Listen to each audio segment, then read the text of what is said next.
Revanth Reddy CM అవ్వకముందు తారా చౌదరి మీద ఎన్నో చిత్రహింసలు జరిపారట. ఆమె రేవంత్ మీద ఎన్నో కేసులు పెట్టినట్టు మనకు తెలిసిందే. ఇప్పుడు సీఎం కుర్చీలో కూర్చున్న రేవంత్ ఆ విషయాల్ని మర్చిపోయారా?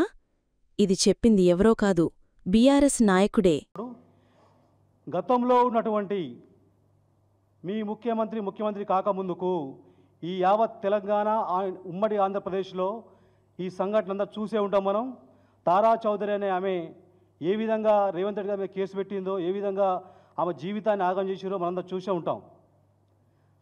అలాంటి చరిత్ర కలిగినటువంటి ఆ నాయకుడి సమక్షంలో పనిచేసుకుంటూ, తెలంగాణ ద్రోహి అయినటువంటి రేవంత్ రెడ్డి సమక్షంలో పనిచేసుకుంటూ, గజ్జల కాంతం కూడా తెలంగాణ ద్రోహి. ఏనాడు తెలంగాణ ఉద్యమం లేడు. ఎందుకంటే విద్యార్థి జేఏసీగా విద్యార్థులుగా మేము యూనివర్సిటీలో కొట్లాడుతున్నప్పుడు ఆయనే ఓటర్లలో మీటింగ్లు పెట్టుకొని ఆయనే గజ్జల కాంతం గారు ప్రజా జేఏసీ అని పెట్టుకొని ఆయనతో ప్రజలు లేరు, ఆయన జేఏసీలో మెంబర్ లేరు ఎవరు. ఆయన ఒక్కడే వసూళ్లకు పాల్పడుతూ ఎన్నోసార్లు బెదిరింపులకు పాల్పడ్డాడు. అదంతా మనం చూసే ఉంటాం. ఈ